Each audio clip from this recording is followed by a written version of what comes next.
بسم اللہ الرحمن الرحیم۔ السلام علیکم، ویلکم ٹو مائی چینل۔ کیسے ہیں آپ سب؟ امید کرتی ہوں آپ سب خیریت سے ہوں گے۔ معزز سامعین، ہر کسی کو اپنا گھر عزیز ہوتا ہے، کوئی بھی نہیں چاہتا کہ اس کی مرضی کے بغیر اس کا گھر بیچ دیا جائے۔ آج آپ کچھ ایسے ضدی مالک مکان دیکھیں گے جنہوں نے بڑی بڑی آفرز کے باوجود بھی اپنے گھروں کو بیچنے سے انکار کر دیا۔ Number 1، nail house with 360 degree road.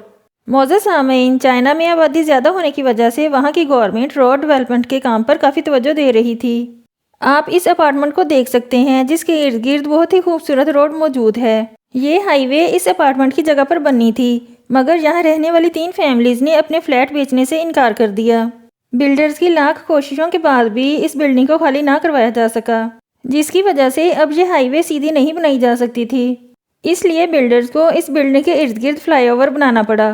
صرف اس ایک بلڈنگ کی وجہ سے یہاں سے ٹریفک کو ایک بڑا گول چکر لگانا پڑتا ہے۔ نمبر 2، مس فیلڈ۔ معزز سامعین، سیئٹل شہر میں ایک بہت بڑا شاپنگ مال بنایا گیا جو کہ لوگوں میں کافی پاپولر ہے، لیکن اس مال کی بیرونی دیوار کے درمیان میں ایک چھوٹا سا گھر موجود ہے۔ اس گھر میں 84 سال کی ایک بزرگ خاتون رہتی تھیں۔ مال کی کنسٹرکشن کے لیے اس عورت نے اپنا گھر بیچنے سے انکار کر دیا اور $1 ملین جیسی بڑی رقم کو بھی ٹھکرا دیا۔ مجبوراً بلڈرز کو اس گھر کے ارد گرد مال بنانا پڑا۔ مال بننے کے کچھ عرصے بعد مال کی مالک اور اس بزرگ خاتون کی بہت اچھی دوستی ہو گئی۔ جب 87 سال کی عمر میں اس خاتون کی ڈیتھ ہوئی تو مرنے سے پہلے اس نے یہ مکان مال کی مالک کے نام کر دیا تھا۔ Number 3، Austin Springs. معزز سامعین، ایک وقت تھا کہ جب ڈاؤن ٹاؤن واشنگٹن میں پراپرٹی کی قیمتیں آسمان کو چھو رہی تھیں اور کنسٹرکشن کا کام بہت تیزی سے جاری تھا۔ اسی وقت کچھ بلڈرز کو بہت ہی ضدی مالک مکان کا سامنا کرنا پڑا جس کا نام آسٹن سپرنگز تھا۔ آسٹن نے اپنے چھوٹے سے گھر کے لیے $3 ملین جیسی بڑی رقم کو بھی ٹھکرا دیا۔ کئی مہینوں تک کمرشل پروجیکٹ کے مالک اور مینیجر اس کے گھر کے چکر لگاتے رہے۔ قیمت کو 2 گنا اور 3 گنا بھی کر دیا گیا، مگر پھر بھی آسٹن نے اپنے گھر کو نہ بیچا۔ کچھ عرصے کے بعد اس کے گھر کے تینوں اطراف بڑی بڑی بلڈنگز کھڑی ہو گئیں۔ آسٹن نے اس بات سے فائدہ اٹھا کر وہاں ایک پیزا شاپ کھولنے کا ارادہ کیا، لیکن وہ کامیاب نہ ہو سکا۔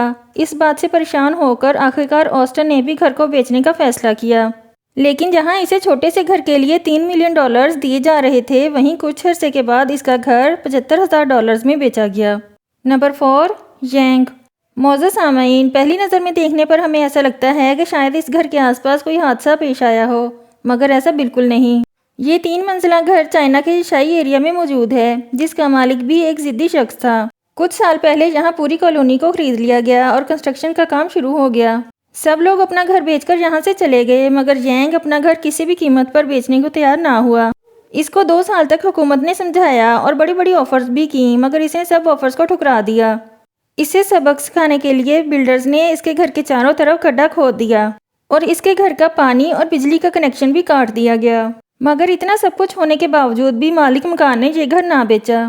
یہ لوگ آج بھی اسی گھر میں رہتے ہیں، ندی سے پانی بھر کر لاتے ہیں اور روشنی کے لیے موم بتی اور لیمپ کا استعمال کرتے ہیں۔ Number 5، نریٹا airport. جاپان میں ایک نریٹا ایئرپورٹ موجود ہے، اور جب وہ ایئرپورٹ بنایا جا رہا تھا تو کچھ کسانوں نے وہاں اپنی زمینیں بیچنے سے انکار کر دیا، اور اب ان کی زمینوں کے بالکل ساتھ ایک جہازوں کا رن وے موجود ہے، جس پر ایک دن میں تقریباً 90 سے زیادہ جہاز ٹیک آف اور لینڈ کرتے ہیں۔ صرف ان کسانوں کی ضد کی وجہ سے ایئرپورٹ کو چھوٹا کرنا پڑا اور جہازوں کے لیے 3 رن وے کی بجائے صرف 1 رن وے بنایا گیا۔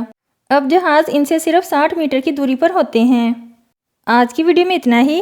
نیکسٹ ویڈیو تک کے لیے اللہ حافظ۔